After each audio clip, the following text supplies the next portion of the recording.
The night was bitter, a bone-chilling cold that seemed to seep into the very soul of Shadow Ridge, a forgotten village cradled in the shadow of jagged obsidian mountains. The air was heavy, carrying a metallic tang that clung to the back of the throat, and the wind whispered through the dense pines with a low, mournful hum. The village's cobblestone streets wound like veins through rows of sagging wooden houses, their windows glowing faintly with the flicker of candles or the dim pulse of oil lamps. No one in Shadow Ridge ventured out after dusk anymore. Not since the fog had begun its descent from the mountains 3 months prior, a creeping, unnatural thing that defied the laws of nature and left the villagers whispering of curses and forgotten sins. Clara Hawthorne had arrived in Shadow Ridge only 2 weeks ago, fleeing the chaos of a city life that had chewed her up and spat her out. Her grandmother's death had left her the sole heir to an ancient, creaking house on the village's edge, a place that smelled of damp wood and faded memories. Clara, at 32, was a woman hardened by loss, her parents in a fire a decade ago, her younger brother in a car accident not long after. The move was meant to be a fresh start, a chance to rebuild in a place untouched by the noise of her past. During the day, Shadow Ridge was almost charming, with its ivy-covered stone walls and the distant chime of a church bell. But at night, it transformed. The air grew thick, the shadows deeper, and the villagers' warnings rang in her ears. Stay inside when the fog comes. It's not what it seems. Clara dismissed their words as rural superstition. She'd faced enough real horrors to scoff at tales of haunted mists. But on her 15th night in Shadow Ridge, something shifted. She woke at midnight, her heart pounding, though she couldn't say why. The room was dark, the only light coming from a sliver of moonlight slicing through the curtains.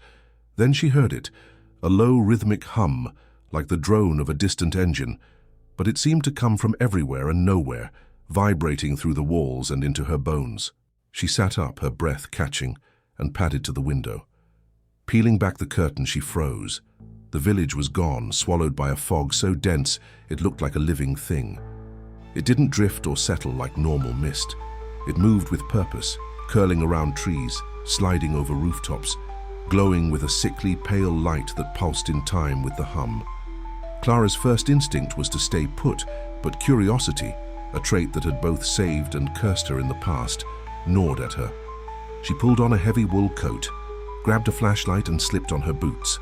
The cold bit at her fingertips as she opened the front door, and the air outside was heavier than she'd expected, almost viscous, carrying a faint smell of decay.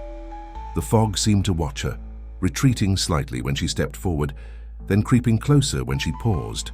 The hum grew louder, a chorus of whispers just beyond comprehension, and the silence of the village was oppressive. No dogs barking, no wind rustling, just the fog and its relentless pulse.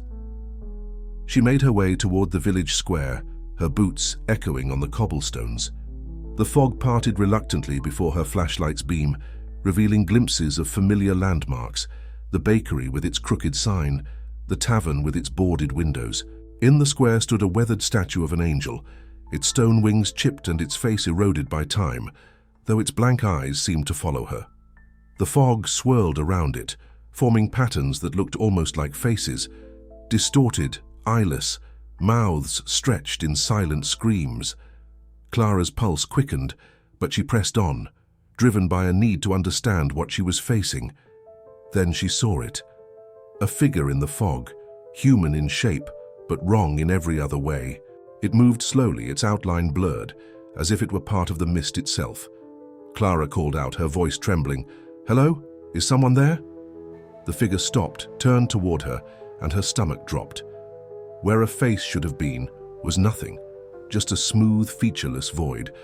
It raised a hand, pointing to something behind her. Clara spun around, her flashlight cutting through the fog, but there was nothing there. When she turned back, the figure was gone, dissolved into the mist. Her breath came in shallow gasps, but she couldn't stop now. The figure's gesture had pointed toward the forest path, a narrow trail that snaked into the dark woods beyond the village. Against every rational instinct, Clara followed it, the fog growing thicker with every step. The trees loomed like sentinels, their branches clawing at the sky, and the hum was now a cacophony, words forming in the noise. "Stay. Come." belong.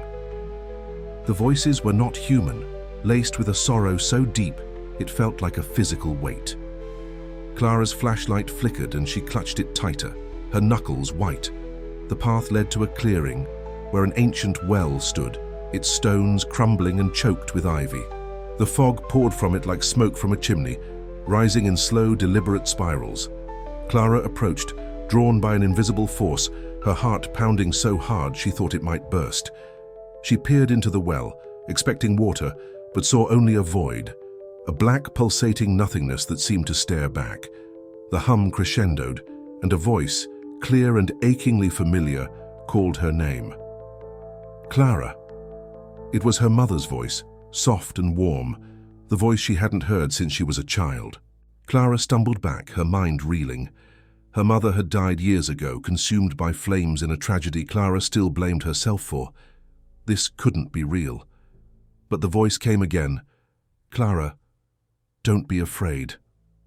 The fog thickened and more figures emerged, dozens of them faceless, gliding toward her. Their hands reached out, not threatening but pleading, as if they needed her. Clara screamed, the sound swallowed by the hum, and ran, her boots slipping on the damp earth. The figures didn't chase her. They simply followed, their movements slow and inevitable, like the tide. She burst back into the square, the fog thinner now but still alive with movement. The angel statue seemed to loom larger, its stone face almost mocking. Clara sprinted home, her breath ragged, and slammed the door behind her, locking it with trembling hands. She sank to the floor, her mind racing.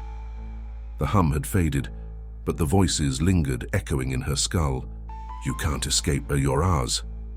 She stayed there until dawn, watching the fog retreat through the window, leaving the village untouched, as if nothing had happened.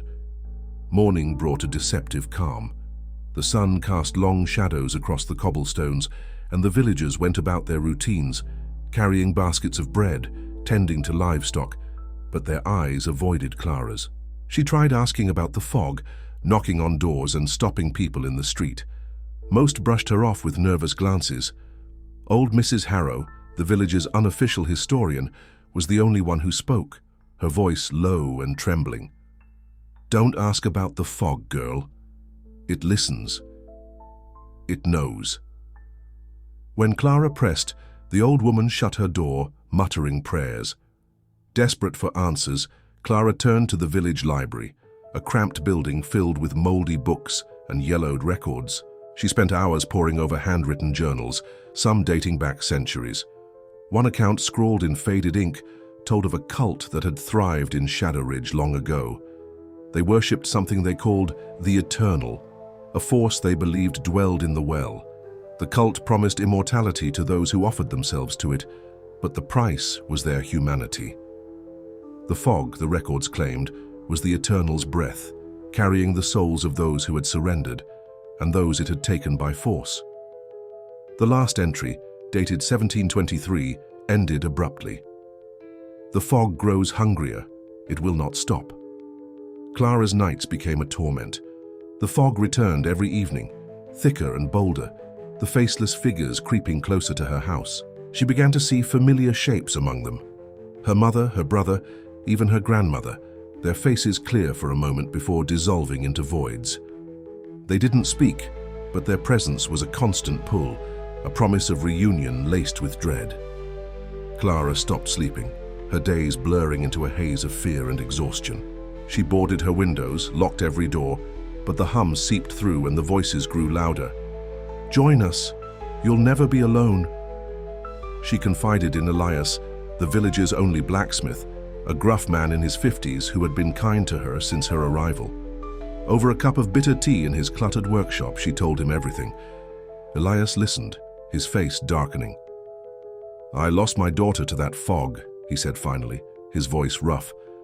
10 years ago, she was 16. Went out one night chasing some fool idea about adventure.